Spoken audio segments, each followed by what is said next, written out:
మా మిత్రులు నరహరి గారు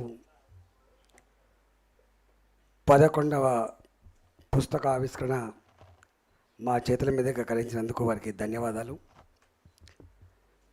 ఇంతకుముందు చెప్పినట్టుగా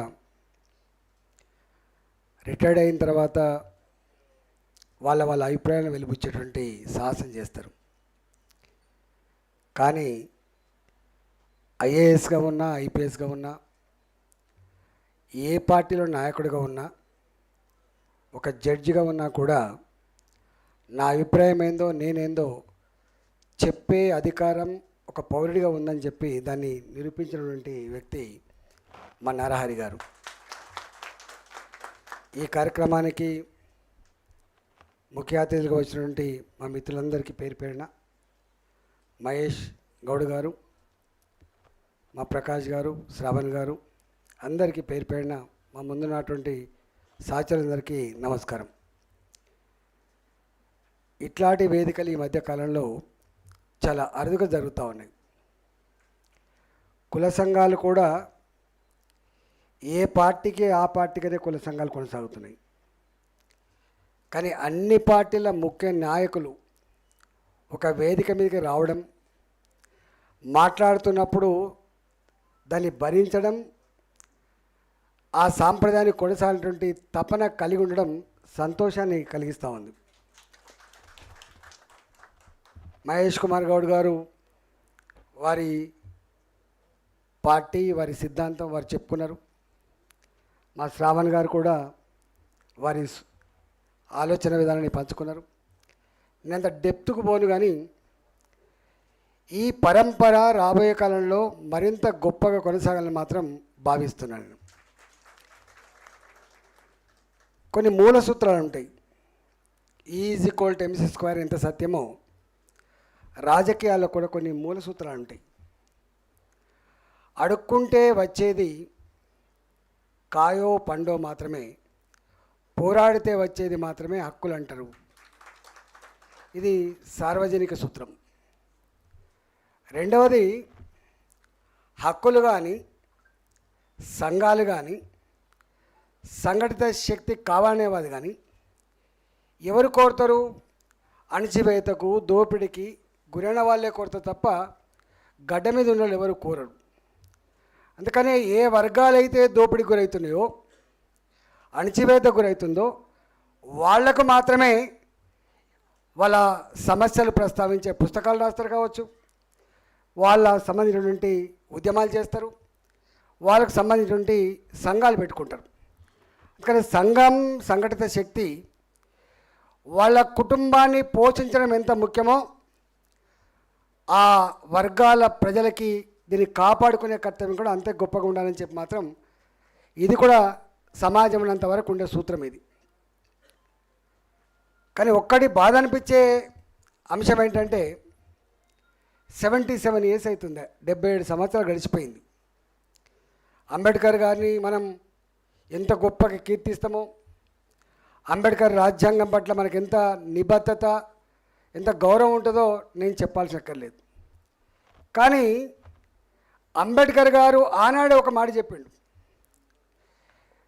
ఈ రాజ్యాంగాన్ని అందిస్తున్నా కానీ ఈ రాజ్యాంగం మీద ప్రమాణం చేసే పాలకులు ఎవరైతే ఉన్నారో దాని స్ఫూర్తిని కనుక సమగ్రంగా అమలు చేయకపోతే పూర్తి ఫలితాలు సమాజానికి అందే ఆస్కారం ఉండదనే మాట కూడా చెప్పిండు ఆయన.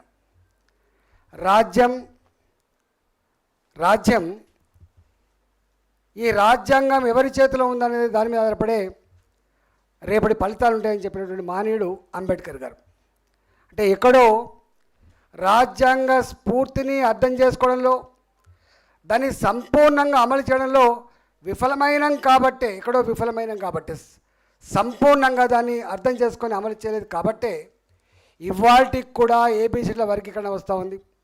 ఇవాళకి కూడా ఇవాళ మేము ఓబీసీలం, మాకు కొంత రిజర్వేషన్ కావాలని చెప్పి, మాకు కొన్ని సేఫ్ గార్డ్ కావాలనేటువంటి చర్చ వస్తుంది. కానీ అంబేద్కర్ గారు మాత్రం ఒక 20 సంవత్సరాల కాలంలో, 30 ఏళ్ళ కాలంలో నా దేశం కులాలు లేని, మతాలు లేని, అంతరాలు లేని ఒక సమసమాజం ఏర్పడుతుందని చెప్పి ప్రవచించిండ్రో అది మాత్రం ఇవాళకి అందలేదు. That is sad part the democracy, Indian democracy. అందువల్ల అంటే వారు చెప్పిన మాట ప్రకారంగానే దాన్ని అర్థం చేసుకోవడంలో, సంపూర్ణంగా అమలు చేయడంలో ఎక్కడో లోపం ఉంది కాబట్టి జరిగింది. నేను అప్పుడప్పుడు ఒక మాట అంటా, అన్నిటికీ మెరిట్ ఉంటుంది. ఇంజనీర్ కావాలన్నా మెరిట్ కావాలి, ఒక ఐఏఎస్ ఆఫీసర్ కావాలన్నా మెరిట్ కావాలి, ఒక ఐపీఎస్ ఆఫీసర్ కావాలన్నా కూడా మెరిట్ కావాలి. కానీ రాజకీయ నాయకులు కూడా మెరిట్ కావాలని చెప్పి అంటున్నాను. మనం రాజకీయ నాయకులు కూడా మెరిట్ కావాలి. ఆ మెరిట్ ఈ సమాజంలో ఉన్నటువంటి అన్ని వర్గాల ప్రజల జీవితాల పట్ల సంపూర్ణమైన అవగాహన కలిగిన మెరిట్ కావాలి. రాజ్యాంగ స్ఫూర్తిని సమగ్రంగా అర్థం చేసుకునే మెరిట్ కావాలి. రాజ్యాంగం ఎవరి కోసం పనిచేయాలో అమలు చేసే మెరిట్ కనుక లేకపోతే ఇది పతనమైనటువంటి ఆస్కారం ఉంటుంది. అందుకనే ఇవాళ ఒక వ్యక్తి డాక్టర్గా విఫలమైతే కొంత నష్టం జరుగుతుండొచ్చు, కానీ సామాజిక న్యాయాన్ని ఆచరించే పొలిటికల్ సిస్టమ్ కనుక విఫలమైతే సమాజమే కూలిపోద్దడానికి అనేక ఉదంతాలు ఉన్నాయి, మన కళ్ళ ముందు కనపడతా ఉంది. ఇవాళ వారు చెప్పిండ్రు, మహేష్ కుమార్ గారు, నేను ఆ లోతులోకి పోను. నేను మోడీ గారి గురించి ఒక మాట చెప్పాలనుకున్నాను. వారు ఓబీసీ అంటే కొంతమంది ఇట్లా కాదు అట్లా కాదు ఏం మాట్లాడతారో అక్కెళ్ళిన సబ్జెక్ట్. ఇక్కడ ఇష్యూ రిజర్వేషన్ల వల్లనే మెరిట్ పోతుందని ఒక చర్చ ఉండే ఇంతకుముందు. ఇవాళ చర్చ లేదు, ఎందుకంటే క్యాపిటేషన్ ఫీజు వచ్చిన తర్వాత డబ్బులు ఎవరుంటే వాళ్ళు ఇంజనీరింగ్ సీట్ కొనుక్కుంటారు, డబ్బులు ఎవరుంటే వాళ్ళు ఒక మెడికల్ సీట్ కొనుక్కుంటారు, అది వేరే విషయం. ఇలా ఆ మెరిట్ చర్చ లేదు. ఒకప్పుడు ఇది పెద్ద చర్చ జరిగేది, అవమానకరంగా ఉండేది, ఆ చర్చ లేదు. కానీ రాజకీయాలలో ఈ వర్గాలకు అధికారం వస్తే ఎట్లా ఉంటుందో బీహార్లో కర్పూరి ఠాకూర్ గారు వారు చూపించిన స్ఫూర్తి దేశానికే ఒక మార్గాన్ని ఇచ్చింది. ఇవాళ తమిళనాడులో కూడా మనం చూస్తూ ఉన్నాం, ఒక కరుణానిధి, వాళ్ళు ఏ కుటుంబంలో పుట్టింది, ఎక్కడి నుంచి వచ్చిండ్రు, ఇవాళ సామెతలు ఉంటాయి, గివిళ్ళకు కూడా అనేటువంటి సామెతలు ఉంటాయి. వీటన్నిటి కూడా అధిగమించి దేశానికి ఒక మంచి నాయకత్వ లక్షణాన్ని, అందులో మరీ ముఖ్యంగా సామాజిక కోణాన్ని అందించిన మహనీయులు ఇవాళ బీహార్లో చూసినాం, మనం తమిళనాడుకు చూసినాం. ఈ దేశంలో కూడా మనకు తెలుసు ఎలా రాజకీయాలు ఎంత టఫ్గా ఉన్నాయి. ఎందుకంటే టఫెస్ట్ జాబ్ అన్న గ్లోబ్ ఈజ్ పాలిటిక్స్ అంటాం ఇవాళ, టఫెస్ట్ జాబ్ ఇవాళ. కానీ ఆ టఫెస్ట్ జాబ్ అనేటువంటి ఈ రోజులలో ఇంతమంది వారు చెప్పిండ్రు, ఒకప్పుడు విద్యార్థులకు కూడా సంఘాలు ఉండేటివి, సామాజిక స్పృహ ఉండేది. ఇవాళ పెద్దలు ఎట్లయితే స్పందిస్తూ ఉన్నారో విషయాల మీద విద్యార్థులు కూడా స్పందించే నేచర్ ఉండేది. కానీ అన్ఫార్చునేట్ థింగ్ ఏంటంటే ఇవాళ విద్యార్థి లోకం ఇవాళ కంప్యూటర్ మైకోలో పోతూ ఉంది, ఇంకో అకాడమిక్ ఓరియంటేషన్లో పోతూ ఉంది, లేకపోతే చదువు కుటుంబాన్ని ఓరియంటేషన్ పోతూ ఉంది. సామాజిక స్పృహ తగ్గిపోతున్నటువంటి ఈ కాలం అంటున్నాం మనం. ఇవాళ గా కాలంలో ఇవాళ సంకీర్ణ రాజకీయాలు ఉన్నటువంటి ఈ కాలంలో మోడీ లాంటి వ్యక్తి దేశానికి ప్రధానమంత్రి అయ్యిండు. అయితే ఒక 20 నాకు తెలిసి దేశ చరిత్రలో ఎప్పుడు కూడా ఇంతమంది కేంద్రంలో మంత్రులున్న సందర్భాల్లో ఓబీసీలకు 27 మందిని ఓబీసీ మంత్రులు చేసే చరిత్ర కూడా మోడీ గారికి దక్కింది. ఇవాళ మనం చూస్తూ ఉన్నాం, అంటే సామాన్యుడు, ఆకలితో ఉన్నవాడు, సమస్యల నుంచి వచ్చినవాడు లీడర్ అయితే ఎట్లా ఉంటుందో ఇవాళ దానికి ఒక ప్రత్యక్ష నిదర్శనం దేశంలో మనం చూస్తాం. ఒక 20 ఏళ్ళ క్రితం 15 ఏళ్ళ క్రితం ఊళ్ళలో పోతూ ఉంటే మనం అటుపక్క ఇటుపక్క రోడ్ల పక్కకు బయలుభూమి పెట్టేటువంటి దరిద్రం ఉండే. ఏ కంప్యూటర్ అని మనం చెప్పుకుంటున్నామో ఇవాళ today is the era of computer science అని చెప్పుకున్నామో, రాకెట్ సైన్స్ యుగం అని చెప్తున్నామో. ఈ రాకెట్ సైన్స్ యుగంలో గిన్ని లక్షల కోట్ల బడ్జెట్ ఉన్నప్పటికీ కూడా నా గ్రామీణ ప్రాంతాల్లో ఉన్న మహిళలకు కనీసం బయలుభూమి పోవడానికి ఒక టాయిలెట్ లేని పరిస్థితి మనం చూస్తూ ఉన్నాం. ఇవాళకి ఒక గుడి లేని పరిస్థితి మనం చూస్తూ ఉన్నాం. ఎక్కడున్నాం మనం? గా పరిస్థితులలో ఇవాళ అది చిన్నదే కావచ్చు, అది 10,000 రూపాయల 15,000 రూపాయలు కాదు.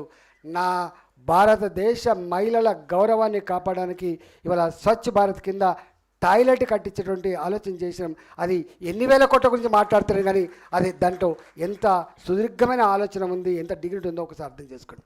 అంటే సామాన్యుడు, నేను సోషల్ వెల్ఫేర్ హాస్టల్ చదువుకున్నా, నేను చదువుకున్న రోజులలో కటోతో అన్నం కొలిసి పెట్టినప్పుడు, ఆ అన్నంలో పురుగులు వస్తున్నప్పుడు, రాళ్ళు వస్తున్నప్పుడు, ఆ అన్నం ఉడికి ఉడకంది ఉన్నప్పుడు నా కళ్ళలో నీళ్ళు వచ్చేది. నేను రాష్ట్రానికి ఆర్థిక మంత్రి అయినా. నేను ఆర్థిక మంత్రి అయిన తర్వాత నేను ఫస్ట్ తీసుకున్న నిర్ణయం, ఈ పిల్లలకి, ఎదుగుతున్న పిల్లలకి కటలతో బువ్వ కొలిచి పెట్టేటువంటిది ఇంకా ఎక్కడి యుగం ఇది, ఏం కాలం ఇది అని చెప్పి కడప నిండా అన్నం పెట్టే జీవో రావాలి. నెంబర్ 1. ఆ జీవోలో ఆ పిల్లలకి బీపీటీ సన్నబియ్యం అన్నమే పెట్టాలి. ఇది అనాడు మేము అనుకున్నాం. నేను అనుభవించిన కాబట్టి ఇవాళ దాన్ని అమలు చేసినాం. ఇవాళ అంటే సామాన్యులకి, కష్టం నుంచి వచ్చిన వాడికి అధికారం వస్తే ఏమొస్తానికి అనేకం ఉంటాయి. అందులో ఇదొకటి. మా జాజల శ్రీనివాస్ గారు ఊకే వచ్చి నాకు దరఖాస్తు ఇచ్చేది నేను ఆర్థిక మంత్రి ఉన్నప్పుడు. అన్న ఈ పని చేయి, ఆ పని, ఇంకెక్కడున్నావు శ్రీనివాస్ అని చెప్పేది. ఇదేమంటాను నేను, నువ్వు ఇంకెక్కడున్నావు, నువ్వు నేనున్నా ఇక్కడ ఆర్థిక మంత్రిని, నేను హాస్టల్ నుంచి వచ్చినాడు కదా, ఇంకా నీలాంటోడు దరఖాస్తులు ఇస్తే దండం పెడితే సమస్య పరిష్కారం ఎందుకు అనుకుంటున్నావు శ్రీనివాస్ గారు? దీనికి ఒక పెద్ద అద్భుతమైనటువంటి ఒక స్ట్రాటజీ ఉన్నది, నువ్వు త్వరలోనే చూస్తావని చెప్తే నవ్విండి ఆయన.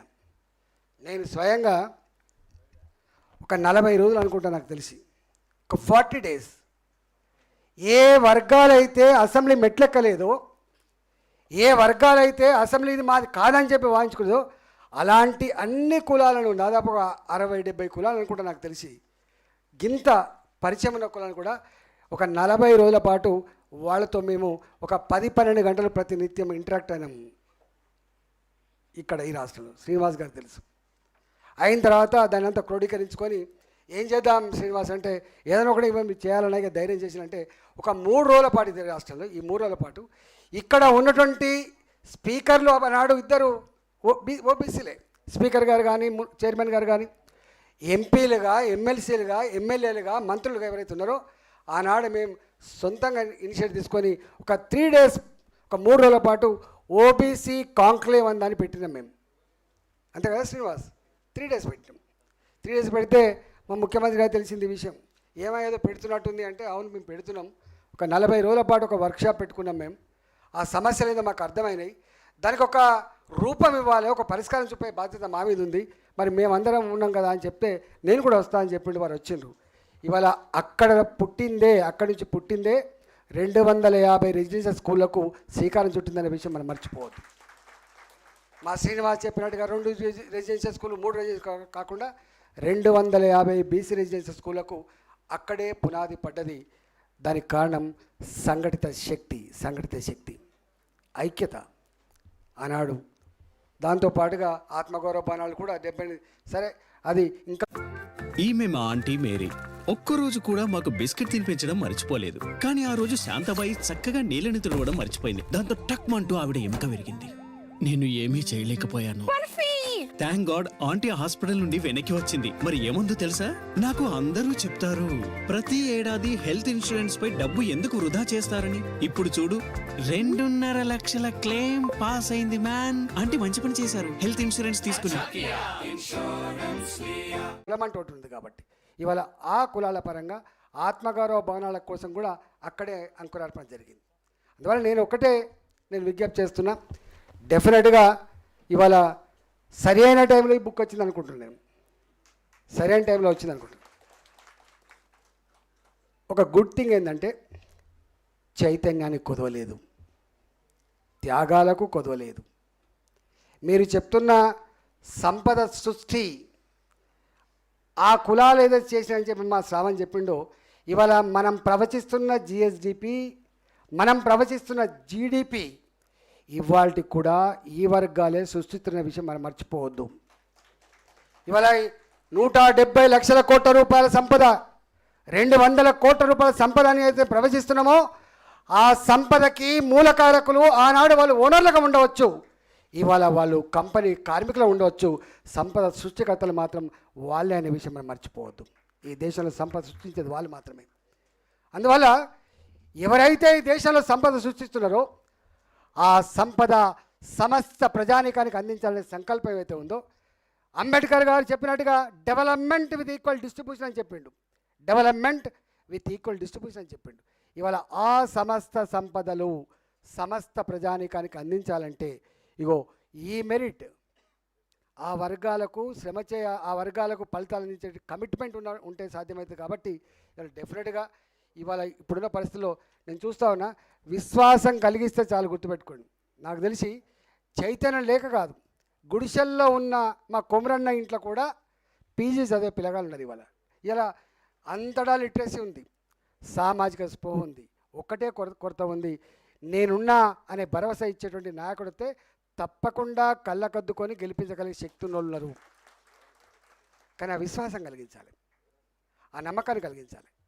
ఇవాళ దీన్ని వాడుకొని, ప్లాట్ఫామ్ వాడుకొని మనం రాగానే మళ్ళీ మన పని చేసుకుంటే కుదరదు. కానీ డెఫినెట్గా ఇవన్నీ ఉన్నప్పటికి కూడా దీన్ని అధిగమించగలిగి, దీన్ని తొక్కి పడేసి ఎప్పుడో ఒకనాడు ప్రజలు కోరుకునే, ప్రజల వేవులెంతలో ఆలోచించేటువంటి లీడర్షిప్ వస్తాననుకుంటున్నాం. ఆ లీడర్షిప్ విజయం సాధిస్తాననుకుంటున్నాం. ఆ దిశగా అడుగులు వేస్తాననుకుంటున్నాం. మనం చూస్తాం కదా, నరహరి గారు త్యాగాలు లేకుండా ఎప్పుడు కూడా అనేక మంది త్యాగాలు చేశారు. కొన్ని వందల వేల చరిత్రలు ఉంటాయి. ఎంతోమంది త్యాగధనులు ఫైట్ చేస్తేనే ఇవాళ ఈ స్థితికి వచ్చినాం. అంబేద్కర్ గారు ఎన్ని అవమానాలు పడితే మనం ఈ స్థితికి వచ్చినాం. పూలే గారు ఎన్ని అవమానాలు పడితే ఈ స్థితికి వచ్చినాం. సావిత్రిబా పూలే గారు ఎన్ని అవమానాలు పడితే ఒక స్త్రీకి విద్య అందింది. అంతకంటే ముందు కూడా సావు మహారాజు లాంటి వాళ్ళు ఎన్ని అవమానాలు పడితే ఇది వచ్చింది. ఇవాళ మనం ఏ అవమానాలైతే భరిస్తున్నామో, అవమానాలైతే భరిస్తున్నామో, ఆనాడు అంతకంటే 100 రెట్ల అవమానాలు భరించింది ఆనాడు ఆ మహనీయులు. వాళ్ళ త్యాగాల పుణ్యమా అని చెప్పి మనం ఇక్కడికి వచ్చినాం. డెఫినెట్గా రాబోయే కాలంలో ఎంతో దూరం లేదు, చైతన్యం ఇలా వెల్లివిరుస్తూ ఉంది.